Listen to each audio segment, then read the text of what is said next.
How to draw arrows on Chess Mobile. So what you want to do first is open up any web browser that you want to use on your phone and then just head directly to chess.com's official site.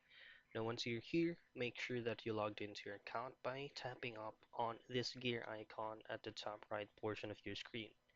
So once you have successfully logged in, you go back to the chess.com's homepage, and then for you to be able to um, draw any arrows or highlight any moves that you want from your current game is just around the corners.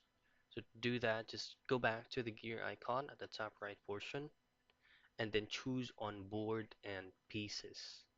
So in here, if you scroll down a bit, you should be able to see options that says highlight moves.